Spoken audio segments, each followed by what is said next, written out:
Hi, I'm Robin. I'm 14 years old and I went through a really extreme event that I can't tell anyone about. Not even my friends, and definitely not my family. Everyone would think I've gone completely insane. If someone had told me this story a while ago, that's exactly what I would have thought. And nothing could have convinced me otherwise. The thing is, I have an extraterrestrial friend with whom I've spent the most incredible 2 days of my life. He definitely changed me. It happened on a Saturday, a few months ago. I'd been at my friend Tom's house, and it was very late when I started to head home. Suddenly, there was some sort of capsule in front of me. I crouched down, thinking it was a container or a toy, but it was too dark to see. I pocketed it out of curiosity and planned to take a closer look the next morning. Once home, I carelessly placed the capsule on a chair along with my jacket and went to sleep. That night, I had absolutely confusing dreams in which a strange being with a large eye appeared. It had a gelatinous body and some sort of antennae. In the dream, I thought the weird thing with its slimy body was pretty creepy and gross. When my parents left to play tennis on Sunday morning, I was still sitting at the table when I suddenly noticed something in the corner of my eye. Easy, easy, it's all right, I guess I said to myself, and looked at my left shoulder. There it was, looking the same as in my dream. The thing rolled over my arm onto the table and looked at me. Don't panic now, I thought in panic, and calm down, calm down. I'm your friend, I heard inside me, vibrating strangely. It's not me at all. It's you saying that, isn't it? I asked. Again, I heard that vibrating voice inside me saying, Yes, you were incredibly quick to realize this for a human. Who are you? I asked out loud. I'm sorry, I heard the voice inside me. I don't mean to be arrogant. Please don't be afraid. No, I'm not. But who are you? What are you doing here? What is this all about? I said, somewhat confused. Would you stop talking? The little thing asked me. I understand you anyway.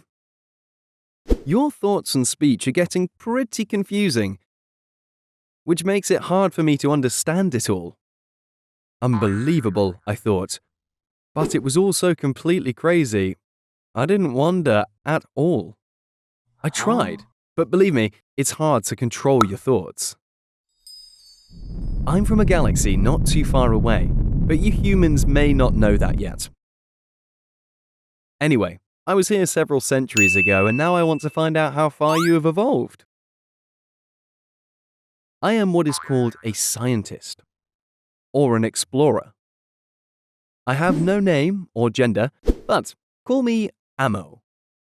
A little reference to amorphous. That suits my form better, I think. Ammo asked me to lead him to our knowledge.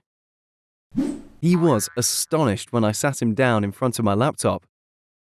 The last time he visited our planet, he said he was at the National Library of France in Paris. And he'd been studying us humans for over 2 years. He made me promise not to talk to anyone about him until he left. Then I could decide for myself, but he would advise against it, he said. My head was a big mess, but I decided to go on this adventure. And I was sure in a deep and strange way that I could trust Ammo. He stayed on the laptop all day, while I went with my parents to visit my grandparents. Ammo had also stayed on the laptop all night. Then, in the morning, he wanted to go to school with me in my backpack. I asked him what he had discovered tonight, and he told me that, to his understanding, we humans had made a major leap in our development after his last visit. But he found the pervasive aggressiveness, which he said is only a characteristic of primitive species, completely incomprehensible. It is illogical and totally destructive, he said. You are continually destroying everything you've built at great cost. Aggression is never part of a solution. It's always just another problem. The most evolved species otherwise invariably seek collective and creative solutions. I probably won't stay long because humans as a whole are not at a point where I can recommend contact with you to my planet's society. I was speechless, but we had already reached my class as well. Tom asked me if I wasn't awake yet. I mumbled something unintelligible and he explained that there was a math test coming up. And suddenly I remembered that my parents had still asked about it at dinner. I silently asked Ammo to be quiet now, to which he commented with, "All right, I'm busy." Barely 2 minutes later, the test began, and fortunately, I was able to glance at Tom's paper from time to time. The rest of the school day passed quickly, and what I wanted most was to get away to continue talking with Ammo. Tom asked me if we were going to do anything later, but I just said, "Not today, I have something to do," and ran off in another direction. When I asked Ammo what he had done at school, he said, "I found that you guys think very negatively. You are hardly attentive or kind. For example, your friend Tom got mad at you for copying him without asking. And you got mad at him for not taking his arm off the table to let you see his work better. But in reality, he was disappointed that you hadn't answered him yesterday and that you were so weird this morning. In fact, you barely noticed him at all. The same was true of the others in his class, and his teachers as well. Very unfortunate." I had to think about it for a while. When I got home, luckily no one was around, and I was finally able to ask Ammo about his world. He began to tell me, every night we form protective nets with our bodies over our energy sources until it is daylight again, so that they do not freeze. The cold does not harm ourselves, but without the sources we would have to leave. Long ago, we struggled with this task, argued, and often did not get it right. Many of us suffered for it. At some point in our evolution, we understood that we could also use this task and learn to make the most of it. Today, we love these nights more than anything. We resonate together and become one mind and one body. Similar to how a sponge works on Earth. For hours, I listened to him attentively. When I heard my parents coming home, I quickly took Ammo to my room to get the laptop. I told them that after dinner I was going to go to Tom's house, do something for school and stuff. Ammo was already leaving that night, and I wanted to spend time with him and still had a tremendous amount of questions. So after dinner I packed my backpack with Ammo and the capsule and went to the park. I asked him what I could do and if he would be back. "Yes," he said. "In about 200 years, I'll stop by again. Maybe I'll run into one of your descendants. That would be nice." You ask what you can do to solve your problems. Be just a person who is as good as he can be with all his might, no more, no less. Control your thoughts, and action will come automatically. Believe me, it's a big undertaking, and you'll have your hands full trying to carry it out. We talked about a lot of other things. But around midnight, he said goodbye, got into his capsule, and flew away. I thought about telling Tom that about Ammo for a while, but decided against it. I thought a lot about honesty and what and how I would like to be and become. I talked to him about it and asked him about his ideas. At first he thought it was strange and that I had changed. But after a while he told me, "You used to be inconsiderate and more interested in yourself. Still, you've been my best friend since the first grade. But lately I think you're really good." We had to laugh. I wish I could meet Ammo again because I still have so many questions. In any case, it was the most exciting 2 days of my life, and I will never forget them. Thank you for watching and listening to my story. You can find other exciting stories on this channel. Hello guys, I'm Irene. I'm going to tell you a story about my sister Bethany and our dad. I watched it all happen from the beginning. I tried to intervene, but it didn't help because my dad wouldn't listen. Like every good father, our dad does everything he can to provide us with the best of everything. Unfortunately, he's very unlucky when it comes to business. He's a waiter, and I know that he is really good at his job. But for some reason, he can never stay in the same restaurant for more than 1 year. Recently, he was working at an Italian restaurant, and he was on good terms with his boss. But when he saw that another waiter was being treated unfairly, he quit his job. On such days, he comes home with flowers. When my mom saw the flowers, she knew right away that he had quit. Next morning, as we were going off to school, Dad was looking for an online job. We all knew that he'd find a new job pretty quickly because he always did. Sometimes we get back from school and he would already be working at another restaurant. This time, we were faced with an unexpected offer. Dad was super excited when we got back from school. He sat us down. "Girls, it's time for us to work for ourselves. We're going to start a family business. I don't have to work for other people anymore. I have a great idea. But I'll need you to help me with it," he said. Then he looked at my sister. "Especially you, Bethany," he said, smiling. Dad's great idea was starting a YouTube channel for my sister. Apparently, he came across some news online. It was about child YouTubers who made the most money this year. He was shocked when he saw that they made millions of dollars. He was on YouTube all day, going through child YouTubers' channels and watching their videos. He got really excited when he saw that they were pretty simple videos, mostly of kids playing games. After telling us all this, he said, "My daughter is so much prettier than all the other kids I saw. We could be one of the channels on that list next year," he said. Apparently, he told it all to our mom during the day. She got into it too when she heard how much money they were making. Bethany can do it as long as it doesn't disrupt her schoolwork. Some videos feature moms as well. "I can help out if you want," she said to him. It looked like they had already made up their minds. Bethany couldn't really say anything. "Would I be able to do it though?" she asked. But I knew she liked the idea. The mood at home was really good. "Videos with pools are very popular. We'll move to a new house with a large pool next year," he said and started dreaming. The next day was Saturday. Dad took us to the aquarium.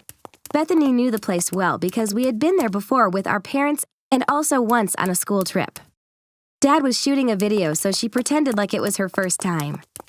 She was running around, looking at all the fish and acting really excited. Dad was in such a good mood. He recorded everything Bethany did in the aquarium. When we got home, Dad wanted to edit the videos right away. But he had no idea how to do it. He borrowed my laptop. He spent the whole evening trying to figure out a video editing program. He was asking me questions, but I couldn't help him, since I also didn't know anything about it. The funniest part was seeing my dad still working on it the next morning when we woke up. When he finally finished it, he proudly showed it to us. Honestly, it was a regular family video. At the same time, it was just like the other kids' videos on YouTube, which had millions of views. Dad's video was as ordinary as those videos. He made a YouTube channel under my sister's name and uploaded the video. He was so excited, as if the whole country had been waiting to see it. He bet my mom on the number of views it would get. Dad said it would get 5,000 or 6,000, but Mom thought it wouldn't get more than 1,000. The whole day he couldn't sit still and was pacing around. I checked the video in the evening. It only had 14 views. Yes, 14. I'm pretty sure it was just my dad watching it over and over. And maybe Bethany watched it 3 or 4 times. Next week, they made a new video every day. Dad was adding more videos to the thousands that were already on YouTube. One day, my sister and Mom played a game together. Then they did a colors video using fruits and vegetables. In another video, Bethany unpacked new toys and introduced them. Dad got over the disappointment of the first video. He would shoot a new video, edit it in the evening, and upload it the next morning. But despite his efforts, the results were the same. Nobody was watching the videos. One day, Dad came home with a bunch of boxes. He had bought professional video equipment. My parents didn't have any money saved, so he had to sell his car to buy them. Mom wasn't happy about this at all. Our family had no money coming in now that Dad was out of work. Spending all this extra money wasn't right. For the next month, he used the new camera and lights for the videos. Even though the visual quality was better, the content was the same. The most watched video in the channel didn't even have 100 views. The worst part was that Bethany was bored now. When Dad called her over to shoot, she'd make up excuses. She didn't look happy in the videos. Dad was in much worse shape than her. He felt responsible for the failure. He didn't have a job, but had expenses to pay. When Bethany didn't really feel like performing, he'd lose his patience with her. We no longer recognized him. He would scream at Bethany, forcing her to act for the camera. There was no peace at home. My parents started fighting a lot. Bethany got too scared to complain, but she looked like a robot in front of the camera. When I watched the videos, I felt really bad for her. It was weird that my dad actually liked the videos. According to him, the problem was the lack of promotion. So he invested the rest of his money on promoting the channel. Views increased a little, but when the ads stopped, they went back down to what they used to be. His final move was to put himself in front of the camera. He thought he had come up with an amazing idea. He put on a caveman costume. Bethany chased after him with a bunch of toy dinosaurs. Since my dad was a caveman, he was running scared from the dinosaurs. He waited a while after uploading this ridiculous video to the channel. The views weren't going up, so he borrowed money from a friend to promote the channel again. I couldn't watch that dinosaur video for more than a few minutes. It hurt to see my dad like that. He looked so desperate. The next day, Bethany came up to me at school crying. One of her classmates had seen the dinosaur video, thanks to the promotion, and showed it to everyone. They started mocking Dad and making fun of Bethany. She got angry and pushed a girl so hard that she fell. The teacher got really angry with her. "If you do that again, I'll send you to the principal," she said. When she told my mom about it, she got angry too. She and Dad had one of the worst fights I'd seen. Mom was screaming, "This YouTube thing is over. There will be no more video shoots in this house," she kept saying. "I need to get a return on my investment. Will all this money and effort go to waste?" he kept asking. Once he realized that Mom wasn't backing down, and she was right, he stopped yelling. After a while, he started apologizing. Dad wasn't a bad person. He had done the best he could, but things just didn't work out. He lost control when he couldn't find a way out. He came and talked to us once more. "Girls, I'm so ashamed of myself. I couldn't see what I had been doing. Bethany, I'm especially sorry for how I treated you. I understand if you can't forgive me," he said. He was about to cry. He left the house before we could say anything and didn't come back that night. He messaged Mom in the morning. She was really sad when she showed us the message. "Sweetie, I'm okay. I decided I'm not coming home until I find a good job. Don't worry about me. I love you all very much. I'm sorry for everything," said the message. Dad wasn't around the next day or the day after that. He was texting though. "Honey, I'm still looking for a job. I can't come home without a good job after all this. Kiss the girls and tell them I love them." The doorbell rang early the next morning. It was Dad. We were so happy. He turned to my sister. "Thank you for the video. None of this is your fault. I was the one forcing you. If anyone's guilty, it's me," he said, hugging her. He added, "I wish you turned the lights on, though. Your pretty face would have looked better." Mom and I were confused. Turns out, Bethany shot a video when we were sleeping. In it, she said that she loved Dad a lot, and all of this was her fault, asking him to come back home. Then she uploaded it to the channel. Dad's phone got a notification that said, "A new video has been uploaded to Bethany's channel." Surprised, he clicked on it right away. He got really emotional, but had to wait until the morning since it was already late. Dad found a new job a few weeks later. He says that his experience with YouTube and his video skills helped him land the job. The employer asked him why Dad stopped working. That's when he told him about the YouTube adventure. The employer had been wanting to make a YouTube channel featuring him cooking his mom's recipes. They decided to work on the shoots together. He's going to pay Dad extra for them. Dad wasn't looking forward to it since he was going to be reminded of our miserable days, but he was happy that he was going to make back his money. That's it from me. What do you think about child YouTubers? Tell me in the comments. If you want to keep up with stories like mine, subscribe to the channel. Bye!